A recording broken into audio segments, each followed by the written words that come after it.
Hi, and welcome back to this segment of Branding Storm Network, the weekly information about branding information for you and your business. I'm Andy Greenberg, and with me is Joe Moore. Hello.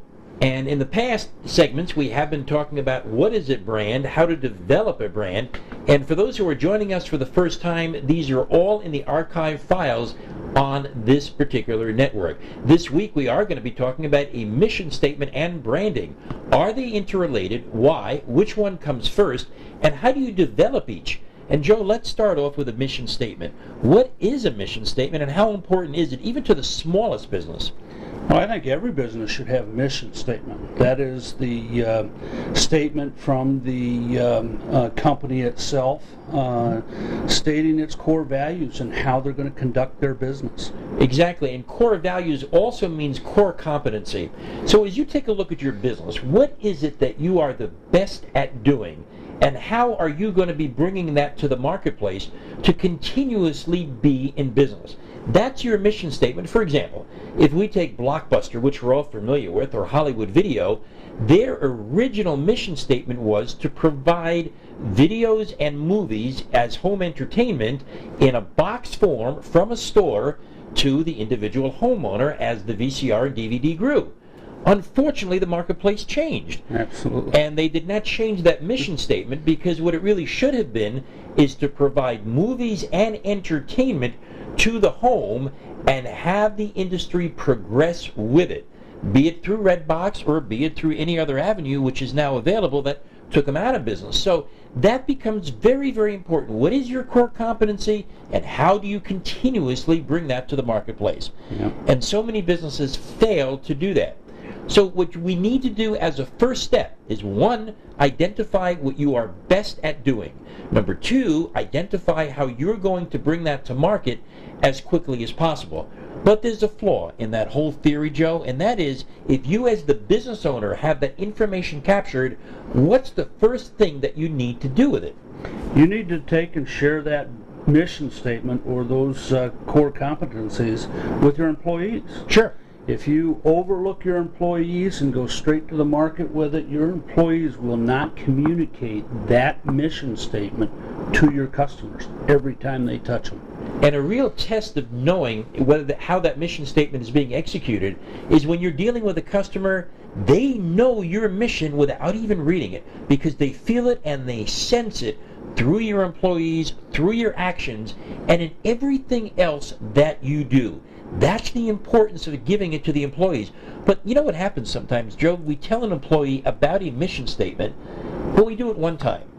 And I know in your business you used to have a practice of doing what with your mission statements? Well, I had the statement in our lobby, and as they come in and out of the door every morning, I asked that they look at it, but it was required reading once a month, and so that they really got to understand why the business is doing business in the way that we do business to make ourselves stand out. And they lived it, and they breathed it, and they knew that each and one of their actions delivered that to the marketplace. But Joe, it also goes beyond the employees, because there are business partners that we deal with all the time that also should be familiar with them, such as? Well, your bankers, right? Your accountants, sure, your brokers, right? If they're doing business with you and they understand what those core values are, it does two things for you. One, it makes them more effective for you, right? And secondly, it makes it easier to do business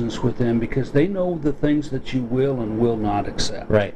And in reality, that is really the first step in branding your mission statement, because now you've taken it from the internal out to the external. So your banker, your real estate person, your accountant, anyone you deal with will be able to start to spread the word about what your mission statement is, who you are in terms of core competency, and how you go about bringing that to the marketplace. That then creates an image. And another word for image, Joe, is? Brand. The brand. That's the way the brand is developed externally. We have an image of who we are. We have an image of who we want to be. Internalizing it, that's the first step, not the only one. That's the danger. You've got to bring it out to your employees. You've got to bring it out to the associates. And the next step is to bring that out into the branding world, into people's minds, and into people's images. And that's what branding is all about.